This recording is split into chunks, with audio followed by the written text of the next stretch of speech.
ইস কতখান কষ্ট।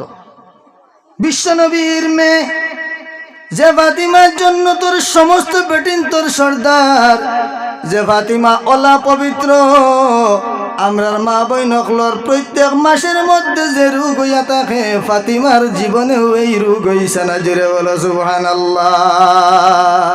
মাসলা জানিয়ে যাও, আমরার মা বইনকলর মাসিক যে রোগ হইয়া থাকে এই রোগ মাই ফাতিমা রইছে না। কারণ কি? এই রোগ হওয়ার পিছে কারণ আছে। মা হাওয়া আলাইহিস সালামে যখন গেন্দুম পাড়িয়া যখন খাইছন, গেন্দুম থাকি খস ফুটা ফুটা হইয়া পড়ছে।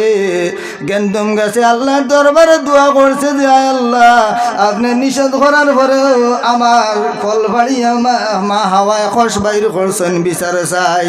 আল্লাহ জানাইছেন আমি হইলাম সবচেয়ে উত্তম বিচারক। সুতরাং আমার বিচার হইল যে মা হাওয়ায় আমি নিষেধ করার পরেও ও গেন্দুম গাছ তোমার থাকি গেন্দুম পাড়িয়া খস বাইর করছেন।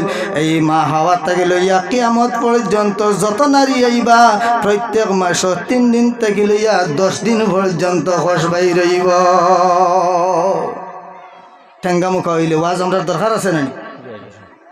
এখন সারারে ভাইল বেমারে মা হাওয়া আলাইহিস সালাম থেকে লইয়া কিয়ামত পর্যন্ত যত নবীগণের বিবি নবীগণের মেয়ে, যত অলিগণের বিবি অলিগণের মেয়ে সমস্তরে বেমারে ভাইল, মাই ফাতিমার এখানে ভাইল না। কারণ মাই ফাতিমা জান্নাতের মধ্যে মা হাওয়া আলাইহিস সালামেরও সর্দার তাকবা। জোরে বলো সুবহানাল্লাহ। খরে মুক্তদি একজনে ভাত মারলে জমাত নষ্ট হয়নি। আজকে মাগরিবের নামাজ পড়ছি, আমার মৌলানা সাহেব পড়াইছেন, আমরা 5 জন যদি বাড়িয়ে যাইতাম কি জমাত নষ্ট হইল নিয়নে। কিন্তু তাইন খালি কুটিমুটি করে বাইও ছাড়িয়ে দিলে সব ব্রেক। ইমাম মাই ফাতিমা, জান্নাতের ইমাম হইলা মাই ফাতিমা, আর জান্নাতের মুক্তদি হইলা মা হাওয়া আলাইহিস সালাম। মা হাওয়া আলাইহিস সালামে যে ভুল করছেন ভুলের শাস্তি সমস্ত মুক্তদিয়ে পাইছেন, ইমামের উপর গিয়া প্রভাব পালাইছে না।